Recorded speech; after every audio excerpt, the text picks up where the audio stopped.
Hi, this is Coach Halim from Next Gen Sport, and today we're going to be discussing defending. How to be a good defender. Defending is essential within football. It's important to contain the opposition team from stopping them from scoring goals, limiting their chances being created, and winning the ball back for your team. Specifically today, we're going to discuss centre backs and the important role they have within a team and how to be a better centre back. Playing football for many years, I dabbled into various positions growing up, and as I was quite tall, quite strong, I ended up playing centre back, where I found my home and my passion for the game. There are many amazing and world-class centre-backs who I looked up to growing up, from the likes of Gerard Piqué, Nemanja Vidic, Rio Ferdinand, Sol Campbell, just to name a few. Why are some of these centre-backs recognised as some of the greats? Well, number one, these centre-backs was exceptional at reading the game. Reading the game, what does that mean? They had a great understanding of understanding and spotting danger before it happened. This allowed them to position themselves in the right places on the pitch in order to stop attacks from happening early before they've happened. Why is this important? Sometimes we can be outnumbered, whether it's a counter-attack or our teammate has been caught out of position, which can put us at a disadvantage. And being able to read the game will put us in the right positions in order to prevent the attacks from leading to goal-scoring opportunities. Also, it will help us to cover our teammates in helping them recover from the gaps and spaces that they have left. Being able to read the game and spotting the danger is important in organising our defence. But how can we organise our defence? That brings us on to our next point: communication. When playing football, it is a game that is not played in silence. Even though the crowds are very loud and we may not be able to hear the players on the pitch, I can guarantee you that they talk.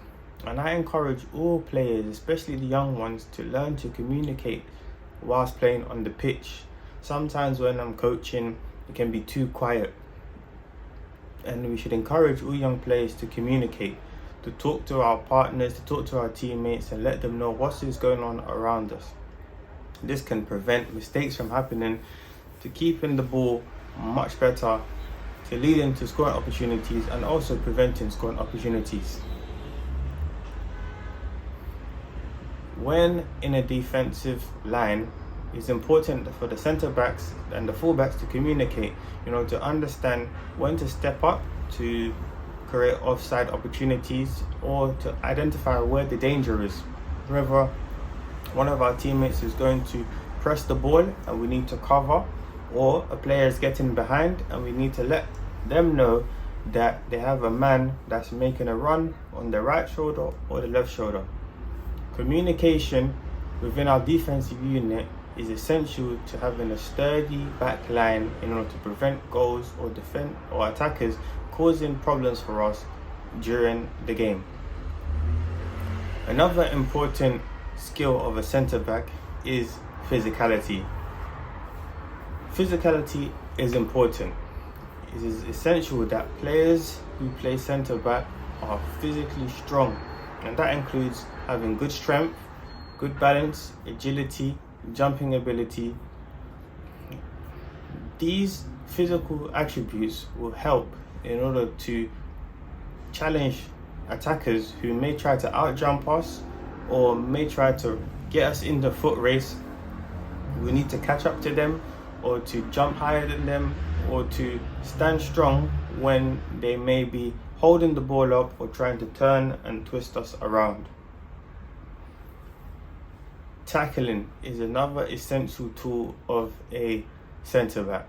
Being able to read the movements of an attacker, to understand if he wants to knock the ball past us or try to do a trick, or where he may try to make a pass, or just getting tight and on the touch in order to force the attacker to make a bad touch, can allow us to win the ball back. But it's essential that defenders time their challenges well. If we are reckless and rash and come in with our studs high or just kick recklessly, we will get ourselves into a lot of trouble and may even get sent off, which could cause a lot of problems for our team. So it is important to be patient and to time our challenges well. How can we do this? By keeping an eye on the ball, being patient, remaining calm, and staying on our toes will allow us to make good time challenges. Stepping in for a tackle when we are fully certain we can get the ball is essential. Sometimes in football, we may not need to make a tackle.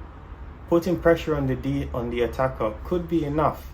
If we're nice and tight, they may make a bad touch or a bad pass, which could give the ball back to our teammate for us to go and attack. So it's important that we're smart with our timing and deciding when to tackle. Another part of tackling is the slide tackle, which is great for recovery. Sometimes we will get beaten by our attacker. We're not perfect, we will make mistakes. And the slide tackle is a great way to extend our legs to our full strength stretch in order to poke the ball out or to retain the ball from the attacker. I always encourage young players to remain on their feet and use the slide tackle as a last option.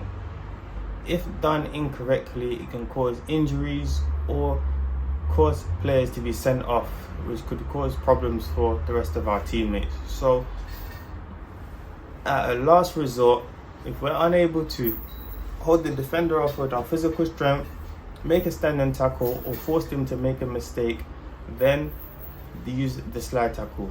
But do our best to stay on our feet and to force the attacking players to make mistakes by getting tight and staying strong, and hopefully be able to poke the ball away. Another key attribute of a defender is heading ability. Centre backs are some of the tallest players on the pitch and can be lethal when it comes to defending corners and crosses and getting them away from our box, but also important when attacking corners or crosses in the opposition's box, which could lead to some great goals. It is important that players keep their eyes on the ball, using the forehead in order to get the ball away, and using the power of the neck in order to get the ball as far as possible. Also, sometimes when the ball is coming in from the cross, we can get caught ball watching. This is the term used when we focus too much on the ball and we lose track of our attacker we're marking. This could cause many problems during the match and could lead to goals that do not need to be conceded. So it's important that when crosses do come in, we do know and we stay aware of where our attackers are while they're making their runs, so they do not get in behind or in front of us and score easy goals. Another tip for being a defender is being a good leader. Being the heart of the defense is a great responsibility.